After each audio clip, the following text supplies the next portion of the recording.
Hey, what's up, everybody? It's Mark Ellert here, and thanks for tuning in. Today, I want to talk to you about self-love and self-compassion. It's a big thing, and it's helped me a lot in life.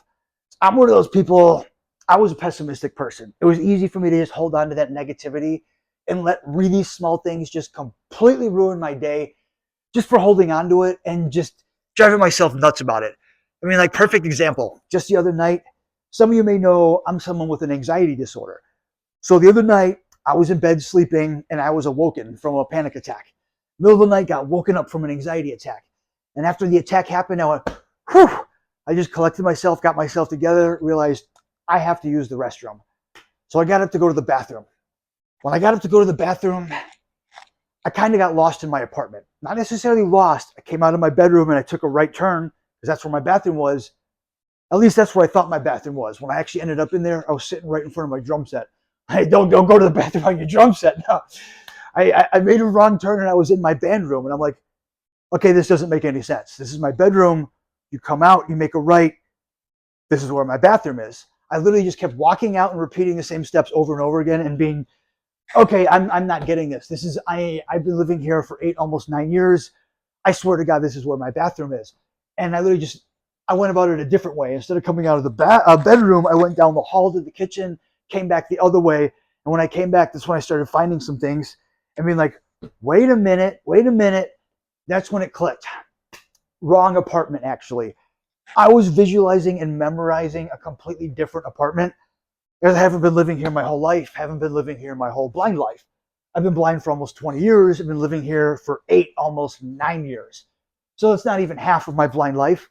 So I've lived in many, many other apartments before. I had one of those moments. My anxiety attack, some post-traumatic stress happened. It brought me back in time. It brought me to a completely different apartment. Things with anxiety is anxiety can really affect your memory, everyone. It affects memory.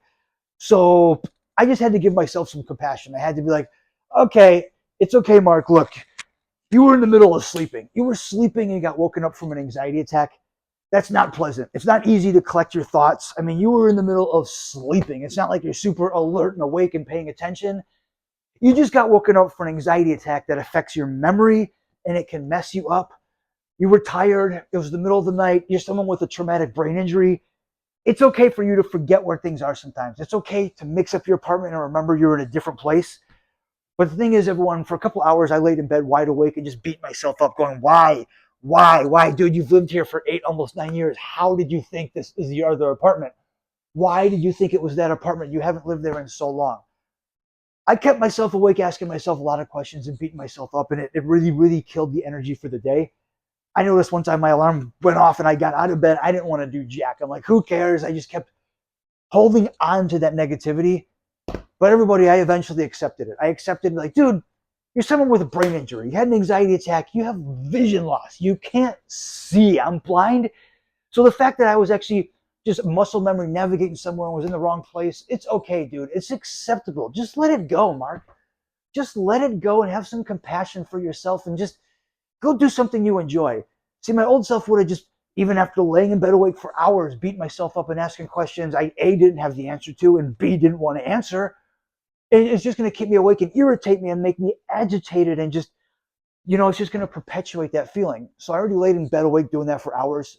I would have spent the whole day sitting on the couch doing that. Would have spent the whole day just, what's the point of doing anything today? You're tired, you're exhausted, your anxiety's high, you can't imagine what happened. I would just circulate the same thoughts, just beat myself up, asking questions that I can't answer and I don't want to answer to make me feel helpless and make me feel like I'm staring at something that I can't figure out and I want to. It's like pure torture. I want to figure it out and answer the questions. Why did that anxiety attack happen? Why did I get lost? Why can't I figure this out? But I can't answer those questions and I don't want to torment myself and torture myself. It's not fair to beat myself up. It's better to change gears, everyone. When I start noticing myself doing that, laying awake and asking questions, when I start beating myself up and giving up on it, I turn it around. I turn around and I stop asking those questions I don't want to hear that are going to make it more detrimental and damaging to me and piss me off even more. Instead, I start actually telling myself the things I know. I start giving myself the credit and empowerment. I tell myself what I know and why it happened. I tell myself, like, Mark, you have a brain injury. You're someone with vision loss. You have an anxiety disorder. You haven't lived here your whole life. It's like, it's okay for you to get lost in the middle of the night in your apartment. It was the middle of the night. I hadn't slept well. I was having anxiety. I wasn't awake. It's okay. So everyone, that's why I can basically just feed myself that compassion and tell myself it's okay. I can let it go. That's why that day I'm still able to just crank some stuff out. I was able to go play some drums and do the things that I love because I love myself, everyone. That's important. Have that self-compassion. Have that self-love. I've learned it, everyone. It's a really important, helpful tool. It's helped me come so far over the years, everyone.